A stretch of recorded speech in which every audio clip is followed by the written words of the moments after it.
चलिए आज का करंट अफेयर शुरू करते हैं। सभी साथियों को गुड मॉर्निंग।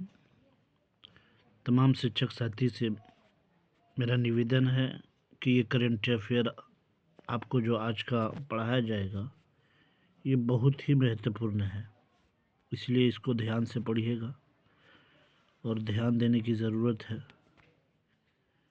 ये क्वेश्चन जो है आपको बार बार किसी भी एग्ज़ाम में ऐसे क्वेश्चन आते रहते हैं, ख़ास तौर से जो क्वेश्चन आपको दिवस से रिलेटेड है, यानी कौन सा दिवस वो क्वेश्चन जो है एग्ज़ाम में बार बार पूछे जाते हैं।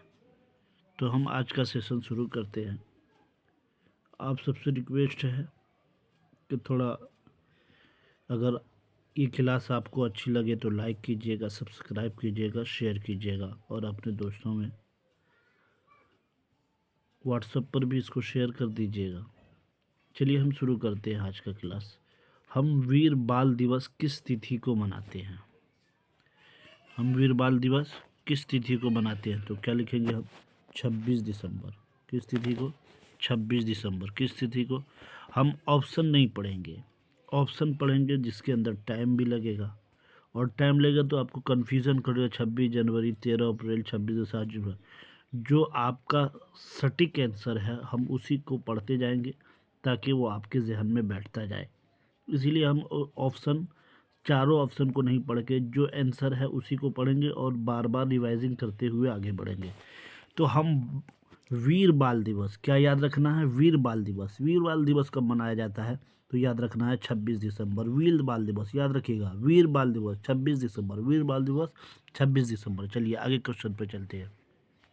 इसका डिटेल से भी दिया हुआ। 26 दिसंबर को भारत युवा सिख राजकुमारों बाबा राजो जोरावर सिंह और फतेह सिंह के सम्मान में वीर बाल दिवस मनाता है। 9 और 7 साल की उम्र के इन बहादुर लड़कों ने अपने आस्था को धोखा देने के बजाय शहादत को चुना। तो ये याद रखिएगा, ये इसकी तफसील है, ये इसका डिटेल्स है, क्लियरेंस है। तो अगर इस तरह का क्लियरेंस भी चाहिए आपको तो आप मेरे व्हाट्सएप, मेरा नंबर हो गया 87 57 68 90 45। इस पर मैसेज करके आप ये PDF ले सकते हैं। चलिए आगे चलते हैं हम दूसरे क्वेश्चन पे। 26 दिसंबर 2023 को भारतीय नौसेना द्वारा कमीशन किए गए नवीनतम स्टील्थ गाइडेड मिसाइल ध्रुवंशक का नाम क्या है? तो क्या देखिएगा आप, इसका ऑप्शन हो जाएगा INS इम्फाल। क्या हो जाएगा? INS इम्फाल। याद रखिएगा INS इम्फाल। और याद रखिए भारतीय नौसेना द्वारा कमीशन किए गए 26 दिसंबर 2023 को भारतीय नौसेना द्वारा कमीशन किए गए INS इम्फाल। याद रखिएगा INS इम्फाल। चलिए अगले क्वेश्चन पर चलते हैं। सुशासन दिवस कब मनाया जाता है? सुशासन दिवस कब मनाया जाता है? सुशासन दिवस कब मनाया जाता है बताइए कब? 25 दिसंबर। कब? 25 दिसंबर सुशासन दिवस याद रखिएगा। 25 दिसंबर को क्या? सुशासन दिवस। 25 दिसंबर को क्या? सुशासन दिवस कब मनाया जाता है? 25 दिसंबर। याद रखिएगा सुशासन दिवस। चलिए अगला क्वेश्चन पर चलते हैं। सुशासन दिवस पर किसकी जयंती मनाई जाती है? सुशासन दिवस पर किसकी जयंती? ये क्वेश्चन कल भी पढ़ाया गया था, आज रिवाइजिंग कर लेते हैं। ये क्वेश्चन अटल बिहारी वाजपेयी। सुशासन दिवस किसकी जयंती पर? अटल बिहारी वाजपेयी। सुशासन दिवस किसकी जयंती पर? अटल बिहारी वाजपेयी पर। याद रखिएगा अटल बिहारी वाजपेयी। चलिए हम अगले क्वेश्चन पर चलते हैं। भारत में वित्तीय वर्ष की अवधि क्या है? भारत में वित्त वर्ष की अवधि क्या है? 1 अप्रैल से 31 मार्च तक, 1 जनवरी से 31 दिसंबर तक, 1 जुलाई से 30 जून तक, 1 अक्टूबर से। तो क्या इसका ऑप्शन सही ऑप्शन सबको मालूम होगा? 1 अप्रैल से 31 मार्च तक। 1 अप्रैल से 31 मार्च तक। क्या ऑप्शन हो जाएगा इसका? 1 अप्रैल से 31 मार्च तक। याद रखिएगा भारत में वित्तीय वर्ष की अवधि 1 अप्रैल से 31 मार्च। चलिए आगे क्वेश्चन पे चलते हैं। ज़्यादातर भारतीयों को ले जाने वाले चार्टर विमान एयरबस A340 को फ्रांस में क्यों हिरासत में लिया गया? ये भी क्वेश्चन कल पढ़ाया जा चुका है, रिवीजन होगा। A3 ये पूछ सकता है आपको, वो कौन सा विमान था जिसको फ्रांसीसियों ने हिरासत में लिया था। तो पूरा वहाँ पे एक्शन रहेगा A340, ये याद रखा। अगर ये होगा तो इस पर टिक लगा देना, A340, A340। तो इस तरह भी क्वेश्चन पूछा जा सकता है आपको कि जो है भारतीयों को ले जाने वाले चार्टर विमान एयरबस को फ्रांस में क्यों हिरासत में लिया गया।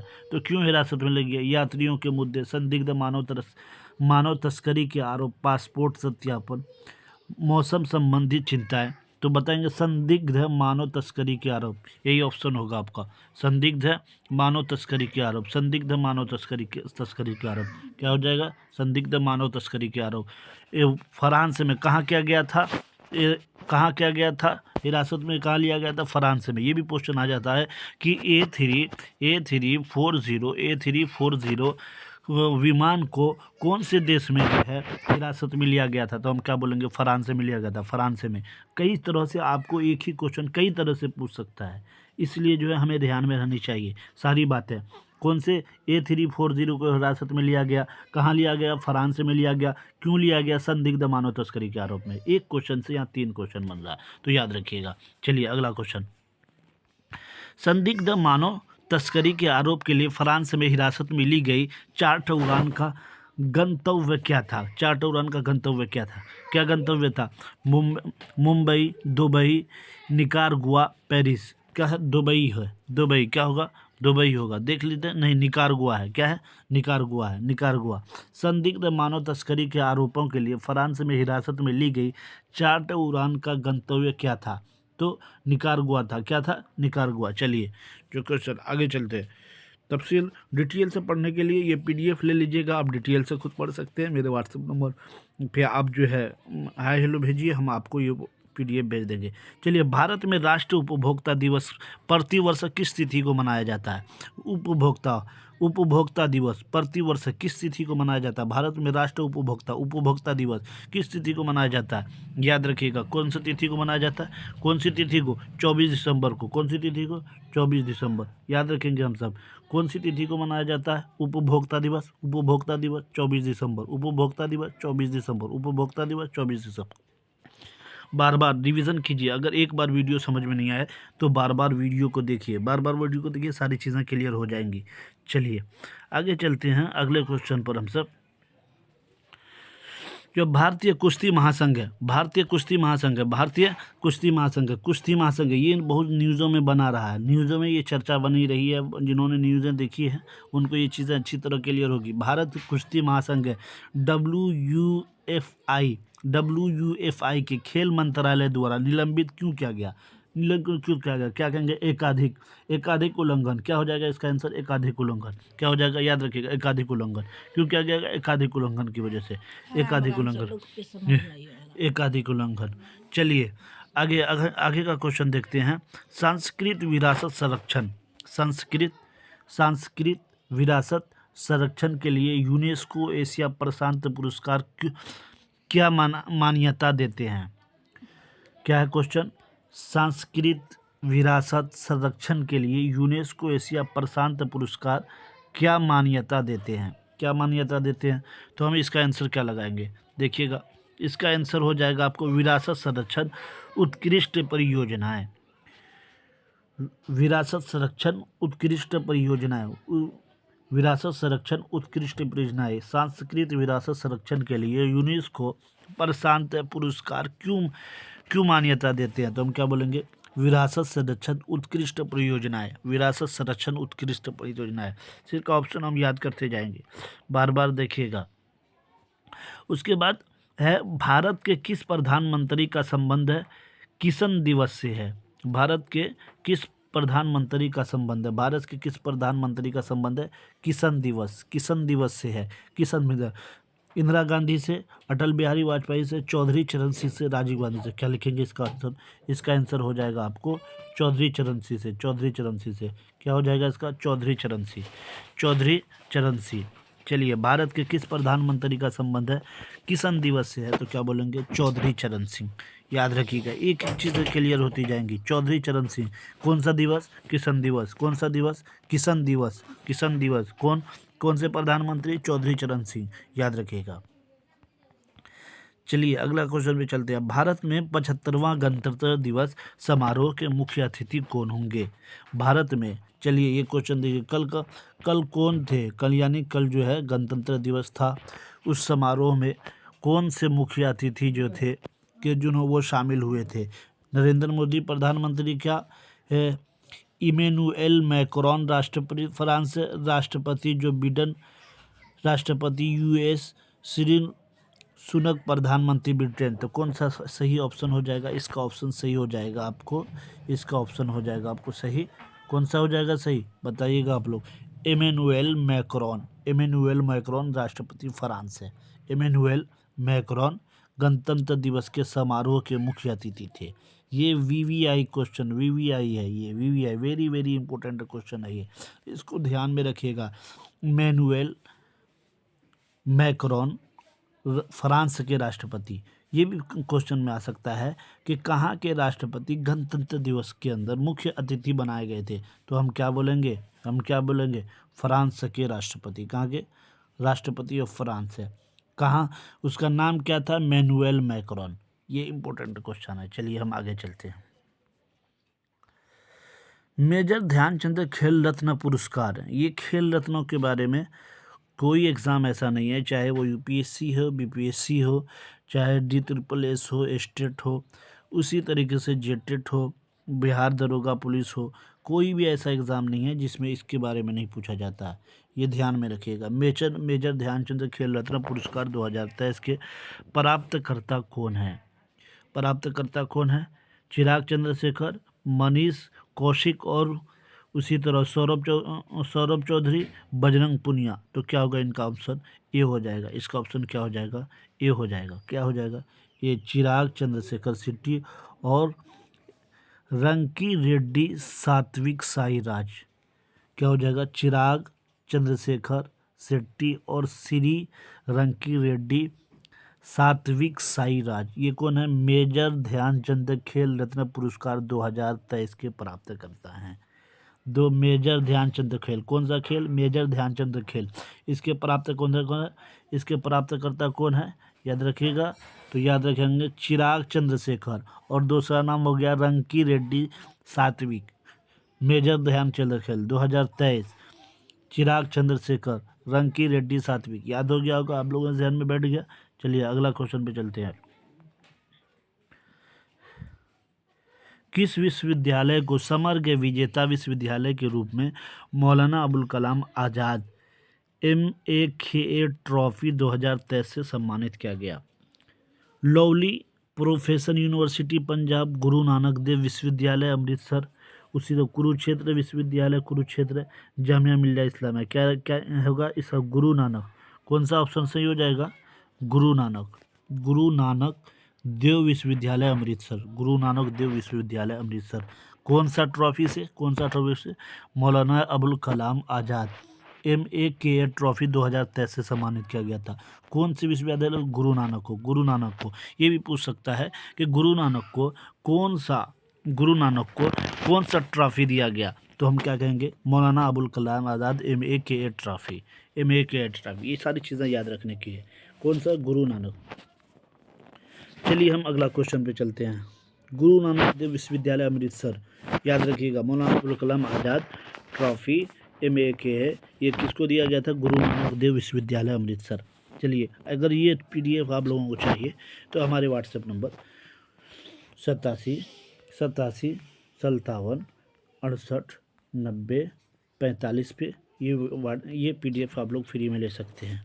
चलिए चैनल को, अगर क्लास अच्छी लगे तो चैनल को लाइक कीजिए, सब्सक्राइब कीजिए, शेयर कीजिए। चलिए आगे चलते हैं। अगले क्वेश्चन पे चलते हैं हम लोग। राष्ट्रीय गणित दिवस पर सम्मानित महान गणितज्ञ कौन है?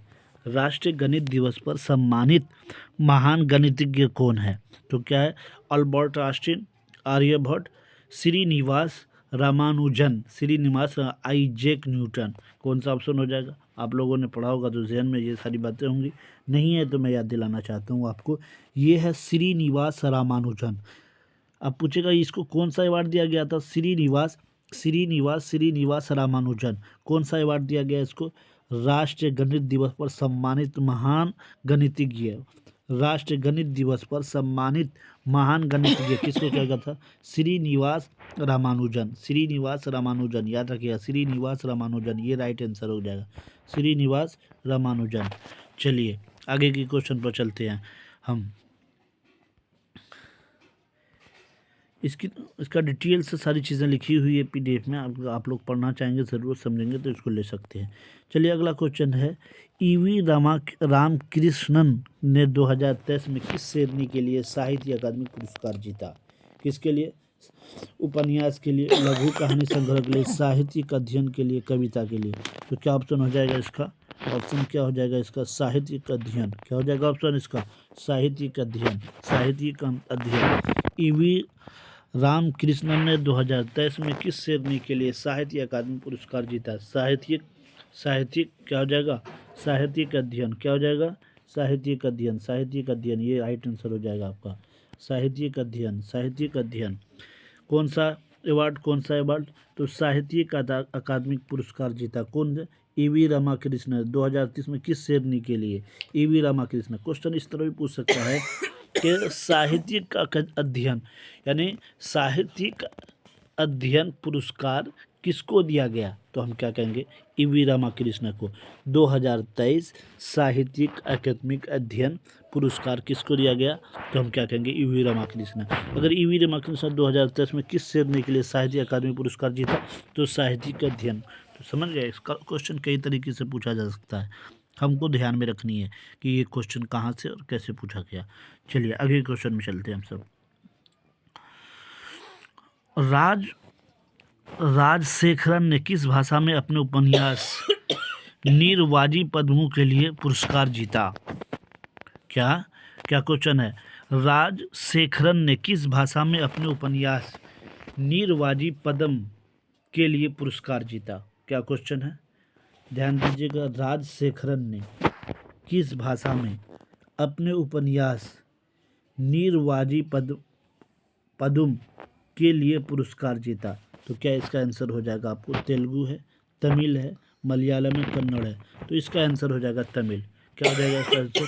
तमिल हो जाएगा आंसर, तमिल हो जाएगा। चलिए, हिंदी उपन्यास मुझे पहचानो। हिंदी उपन्यास मुझे पहचानो, कौन सा उपन्यास? हिंदी उपन्यास मुझे पहचानो के लिए साहित्य अकादमिक पुरस्कार किसने जीता? साहित्य अकादमिक पुरस्कार किसने जीता? मुझे पहचानो साहित्य अकादमिक पुरस्कार किसने जीता?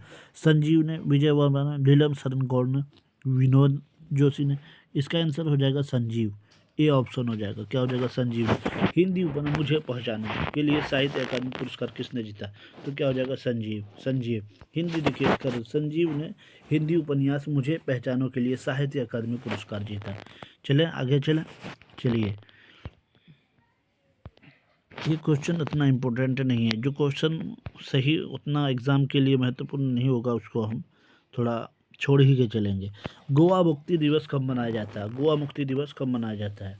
गोवा मुक्ति दिवस जो है कब मनाया जाता है? 19 दिसंबर को। कब मनाया जाता है गोवा मुक्ति दिवस? 19 दिसंबर को गोवा मुक्ति दिवस। गोवा मुक्ति दिवस कब? 19 दिसंबर। गोवा मुक्ति दिवस 19 दिसंबर। 19 दिसंबर को गोवा मुक्ति दिवस, 19 दिसंबर, याद रखिएगा 19 दिसंबर को। चलिए आगे चलते हैं। यहाँ आगे एक क्वेश्चन आ सकता है, 1961 में पुर्तगाली शासन से गोवा की मुक्ति को याद में हर साल 19 दिसंबर को गोवा मुक्ति दिवस मनाया जाता है। यह दिन स्वतंत्रता के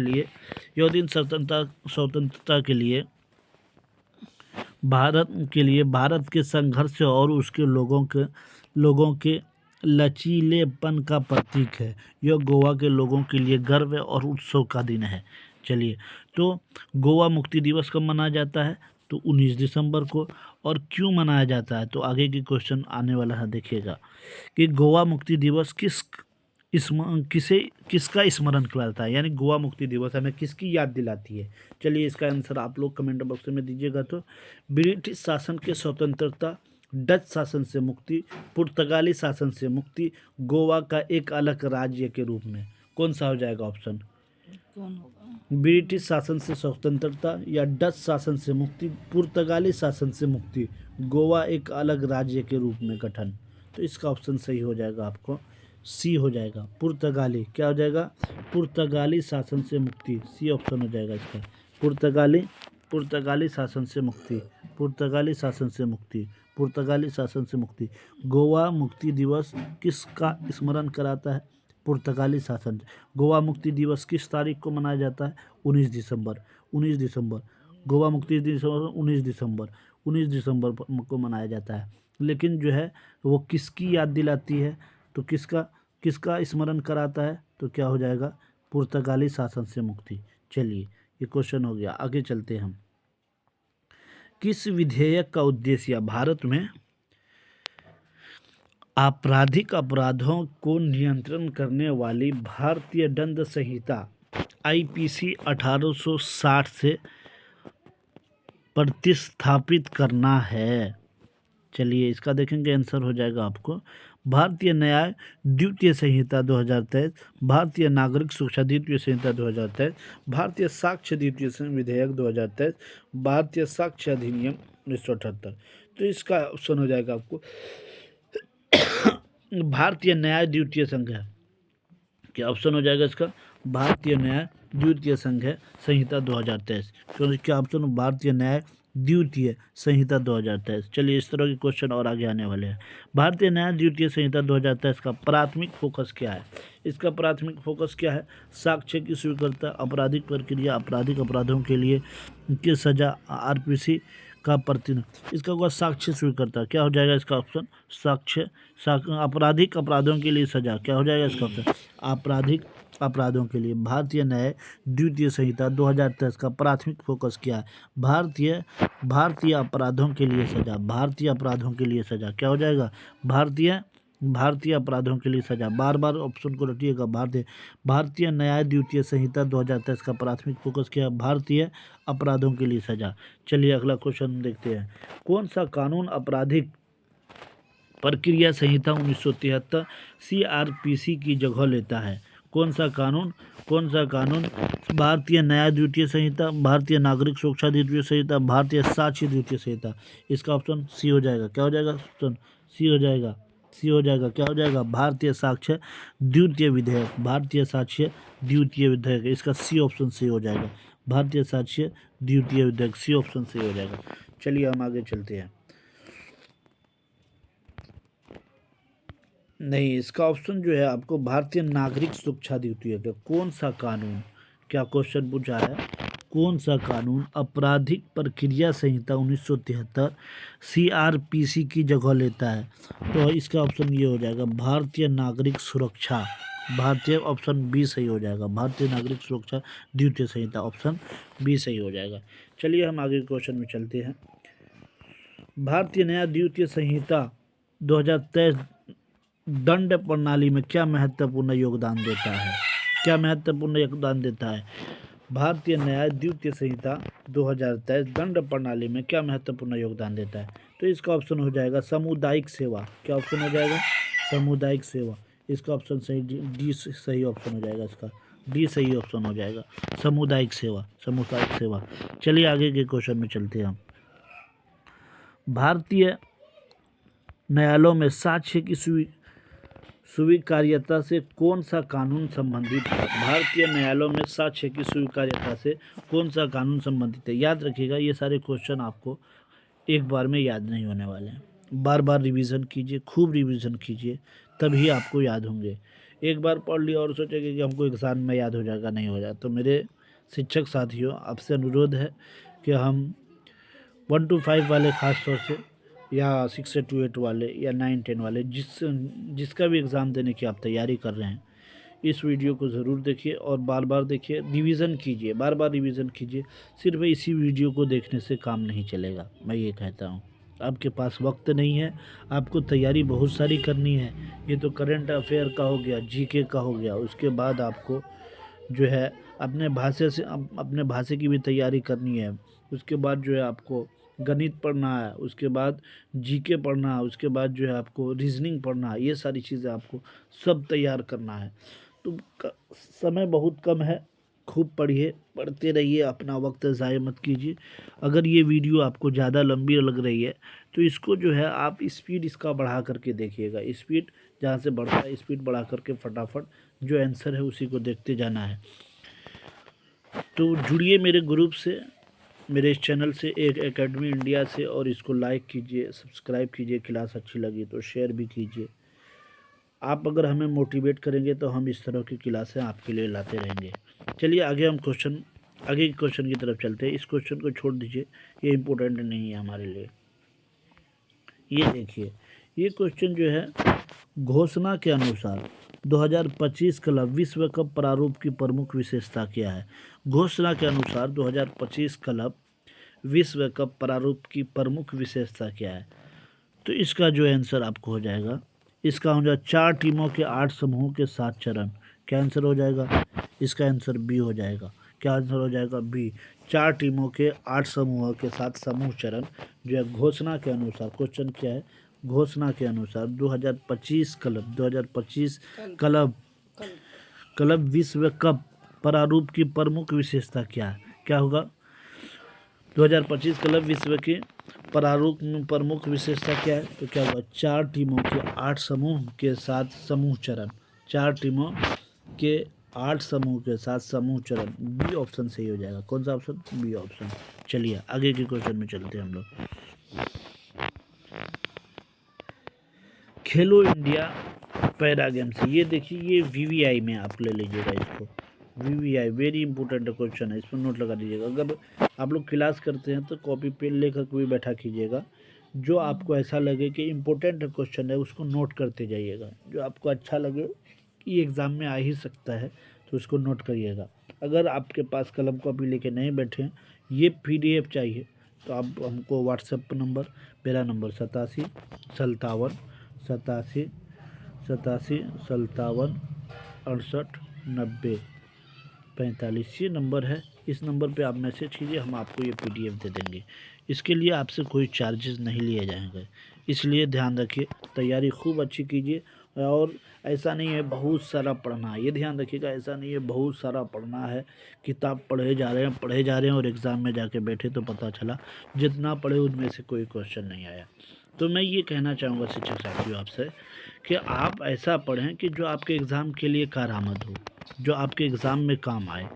ऐसा नहीं ढेर सारी, हमें स्मार्ट वर्क करना है। ऐसा पढ़ना है कि जो हम पढ़ें थोड़ा, लेकिन वो हमारे लिए एग्ज़ाम के लिए सही हो। तो इसलिए इधर उधर चैनल पर हम अपना टाइम वेस्ट करने से अच्छा है कि किसी एक चैनल से पढ़ें और सारा सब्जेक्ट पढ़ें, सिर्फ एक सब्जेक्ट नहीं। तो करंट अफेयर भी आपको 10 से 12 क्वेश्चन इससे पूछे जाते हैं। तो इसको मजबूत करने के लिए हमारे चैनल से जुड़े रहिए। खेलो इंडिया पैरा गेम्स है कि आईपीजी में कौन सा राज्य चैंपियन बनकर उभरा? खेलो इंडिया पैरा गेम्स है कि आईपीजी में कौन सा राज्य चैंपियन बनकर उभरा? ये के आई पी जी में खेलो इंडिया गेम्स है, पैरा गेम्स है में। तो ये क्वेश्चन वीवीआई है, मैं बार बार बोल रहा हूँ, ये क्वेश्चन वीवीआई पूछने जाने वाला क्वेश्चन है। खेलो इंडिया पैरा गेम्स है कि आईपीजी में कौन सा राज्य चैंपियन बनकर उभरा? तो हम क्या आंसर लगाएंगे इसमें? बी आंसर लगाए, हरियाणा। कौन सा राज्य? आप लोग जानते होंगे कि हरियाणा के बच्चे खेल में बहुत आगे रहते हैं। तो इसका आंसर क्या हो जाएगा? हरियाणा। ये याद रखना। खेलो इंडिया पैरा गेम्स में कौन सा राज्य चैंपियन बनकर उभरा? तो हरियाणा। ठीक है, हरियाणा। चलिए आगे चलते हैं हम लोग। आज का ये लास्ट क्वेश्चन है। हाल ही में मिस्र के राष्ट्रपति चुनाव में अब्देल फतेह अल सीसी को कितने प्रतिशत वोट मिले? क्या क्वेश्चन है? हाल ही में मिस्र के राष्ट्रपति चुनाव के अब्देल फतेह अल सीसी को कितने प्रतिशत वोट मिले? तो इसका आंसर हो जाएगा आपको 8.9। बी ऑप्शन सही हो जाएगा इसका। 8.9.6 इतने प्रतिशत वोट किसको मिले? अब्देल फतेह अल सीसी को। क्वेश्चन आ सकता है, इस तरह भी पूछ सकता है। 89.6 इतने प्रतिशत मिस्र में किसको वोट मिले? तो हम क्या कहेंगे? अब्देल फतेह को मिले। या इस तरह भी पूछ सकता है, मिस्र में राष्ट्रपति चुनाव में अब्देल फतेह को कितने प्रतिशत वोट मिले? तो 89.6 है।